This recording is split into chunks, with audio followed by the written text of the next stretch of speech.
Ayo mga kabayan, good morning. Magandang umaga po. Kami naririto ngayon kay Kuya Will Mangas. Mabilang walang kambing at aking kakalderitahin. Morning po. Pistahan na. Pista rin sa inyo kabayan. Kabayan mo.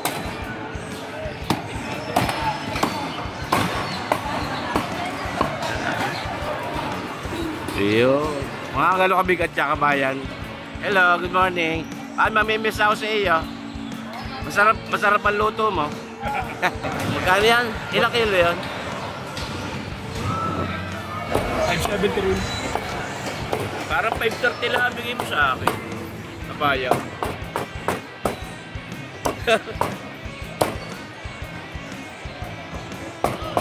Sarap. Oh!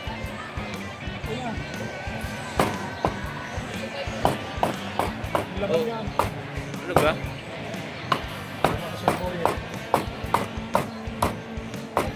Hindi ka naman nabarik. Nabarik ka na ba uli? Isang taon na mahigit. Nasusukan. Uminom ka ng banaba. Banaba. Hindi ako yung Jeto malaan. Yung Jeto ang laki din pala. Areho mga kabayan, yung tinatay nyo sa akin palagi kung saan ako nabili ng black caramel na nilala ko sa mga kalderita, pampaitim, pampaganda lang kulay. Di na sa New Public Market, Batangas City, dili kay Delibay Spinas Store. Dili sa bagong palengke. Alam nyo na kung saan saya. Di nilang. Oh, yun, ang ebidensya. Yun, kita nyo bagayaan. So, sa ina din hindi kayo mauubusan. Lagi meron na nga pa, mga kabayan. Ayan. May mga bigas din pwede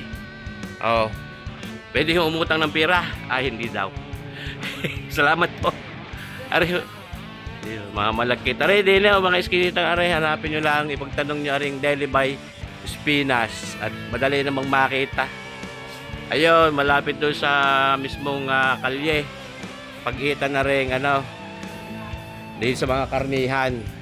Din kay Delibay Spinas Store. Dili kayo bibili ha. Para para masaya. Salamat. Yun, naku po. Sinusuplite mga kabayan. Aray aking uhumbayin ngayon. Pista. Yan. Binigay daw sa akin ng mura na rin si kabayan. Subway. Mura ngayon. 180 ang kilo. Sa iba kayo magkano? 170 pa lang daw sa iba yung kay kabayan.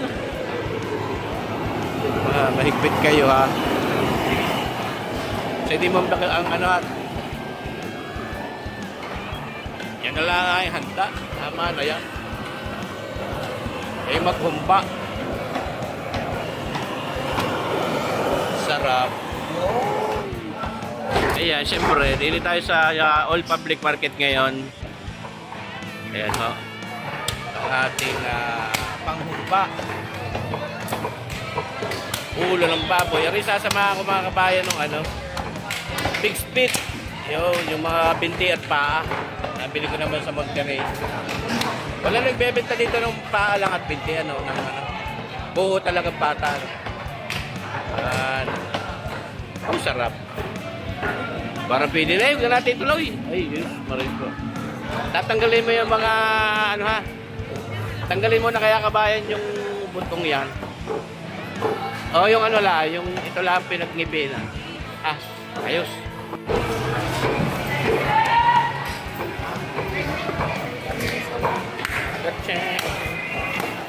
Satisfying. Lalaki. Oh! Humpa.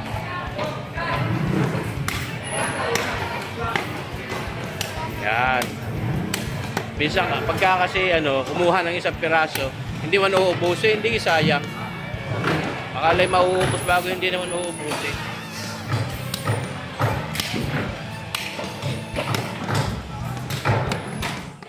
Kaya rin mga kabayan, narito na tayo sa Pasaysay at itaw, ating piniprepara nitong ating huhumbaing itaw. ulo ng baboy, ating inuhugasan ng maigi. Siyempre, ulo yan iyak.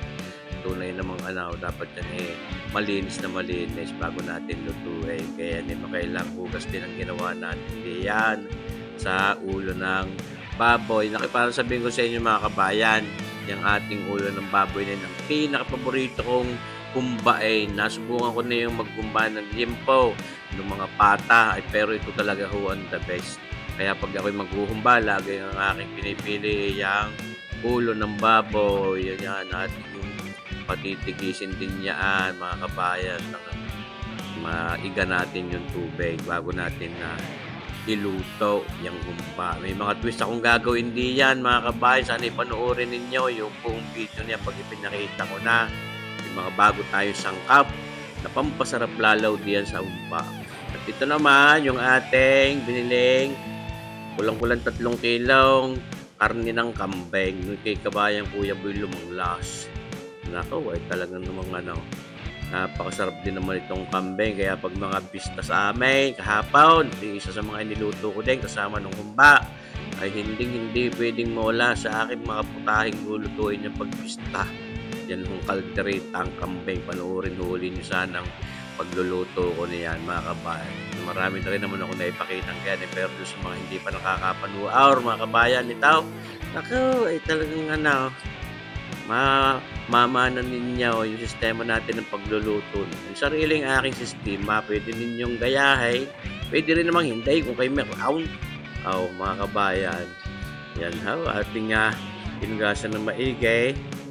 At yan ay ating tutuluin muna para maiga ang tubig. At ito ngayon, diyan sa ating lalagayang iyan, yan ay ating titimplahan. Muna na itong paminta.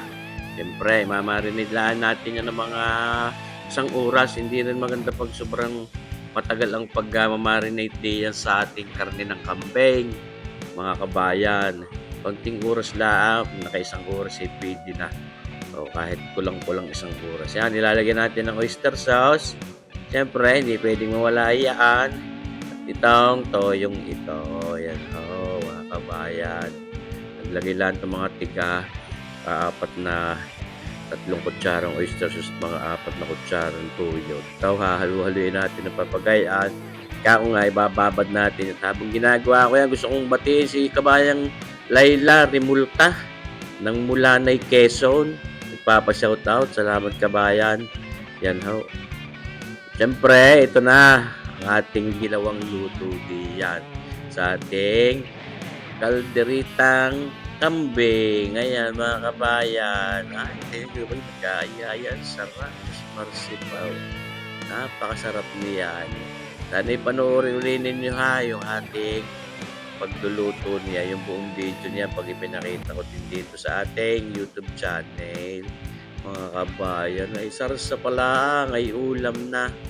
Sabi ko sa inyo, tunay, napakasarap na pang-ulam, ay lalong napakasarap pulutan. Ito naman, yung ating humba, ayan at naisipan ko lagyan ng mga 3 siling labuyong yan, at na may karikit na sipa, may hanghang ng karikit. Shout out din kay kabayang Dominador Madulit, papabati. Salamat sa inyo, kabayang Laila Rimulta ng Mulanay, Quezon, at kabayang Dominador Madulit. Salamat sa inyong panunood mga kabayan. Mabuhay tayo. God bless.